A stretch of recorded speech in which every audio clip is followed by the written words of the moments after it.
of anything else, whether it be yoga or whether it be transcendental meditation or whether it be Buddhism. Why? Maybe the war is centered around this individual, and that to me says investigate and look and read and make a decision. Yeah, there'd be no reason, logically speaking, why you would attack that one individual in all these different disciplines. There'd be no reason for that. There would be no reason. I'd like you to speak as a former college professor to students who may be watching. I think I can parallel the students' experience with Elijah. Elijah, after a spiritual high, after seeing the glory of God, he finds himself in the wilderness, feeling alone, asking the Lord to really take his life. He was depressed, saying, I am the only one here. I'm the only prophet of God left. There's no one else. So you have a student who may be leaving the bubble, so to speak, of their Christian home or their church, and they're moving to a campus that might be very secular, or they're in a class that is teaching evolution, and they might feel very alone in their Christianity and their Christian beliefs. Maybe they haven't gotten to that point yet, that experience where God is responding in a way that he responded to Elijah. What can you tell that student who may be feeling alone, believing creation? Well, I've had a lot of years tertiary education, and I can say that the university for a believing Christian is a very dangerous terrain. A very dangerous terrain, and the probability that you will be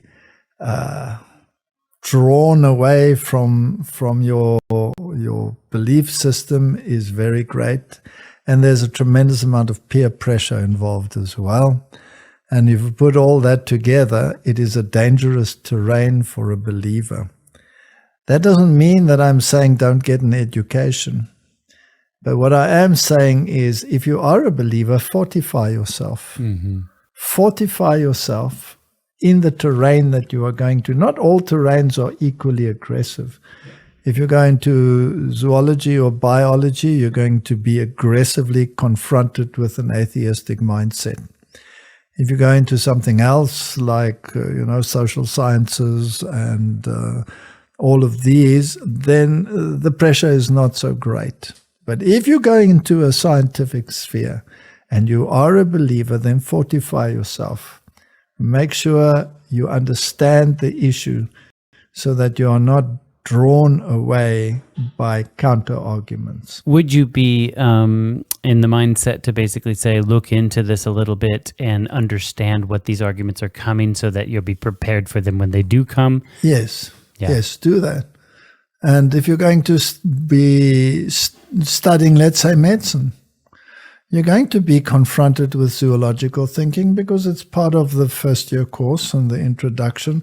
And the entire system is based on evolution, whether you like it or not. So then you really need to be fortified. So look at the other side of the coin.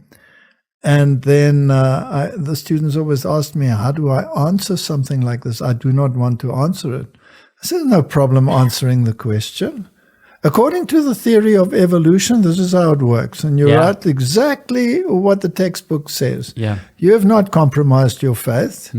And you cannot be failed because it is according to the theory of evolution. It doesn't mean you have to embrace it. I took an anthropology class in one of my first years in a community college. And of course, it was just nonstop this. And I actually grew up reading a lot of Spirit of Prophecy, reading a lot of the Bible. And so I kind of had this perspective. And even though myself, I was beginning to exit away from a relationship with God, it was still solid in my mind. And I remember taking the test and I answered it honestly.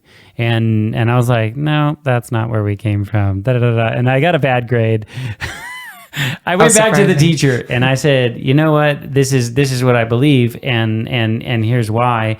And I think the teacher actually changed my grade based on me answering the questions like that. I wasn't being antagonistic. I was just like, that's what I actually believe. And I think even a few of them I answered like that. According to your book you had me read, here was the answer. But this is what I actually believe. And I added some of like the Christian belief, but gave the correct answer based on their books.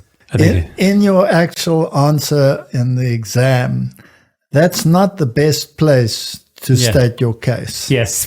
Very true. Because when that person is marking, he's marking hundreds of them, and really he has no patience, or she has no patience with a counter philosophy at that stage. Yeah. If you bring your arguments, bring them earlier. Yeah. Good point. And write your answer according to what they want, stating that this is according to their theory. You won't be compromising your faith. If you want to be really cheeky, you could say at the bottom, this is what you required of me. I do not believe a word of this. And probably blow a gasket. You turn in 2 pieces of paper. The one at the top, you're just like, the reality. Here's what you want me to say. I think another thing that's helpful if you're thinking about it, I wasn't thinking about it, but I think God in his mercy did it for me, is he surrounded me with people who are like-minded. Mm-hmm. And that helps a lot. One of the first people, my family had not been going to any church for several years by the time I hit school. And I remember the people that first befriended me were actually Christians. And, and then I ran into a few more, and that really helped in my experience. Mm-hmm. Looking back, this may have helped. I don't know. It's kind of a good and bad. I was super depressed in college and actually didn't attend some of my science classes many times over, and therefore got bad grades in them. I had an ecology and evolution class I basically didn't go to. Yeah. And I think I skated by with a D. But my cell biology class I had to take a couple of times, because I just wasn't attending, wasn't reading, wasn't doing anything.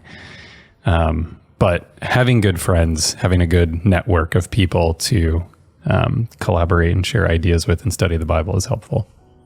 Oh, that was a wonderful answer. Fortify yourself with information, find community, and of course, pray. God is so patient. He's so loving. He's so intentional in everything that he does. And he will answer. He will answer and provide a way of escape, so to speak, out of those situations, or eyes to see opportunity when you can speak out and be a difference.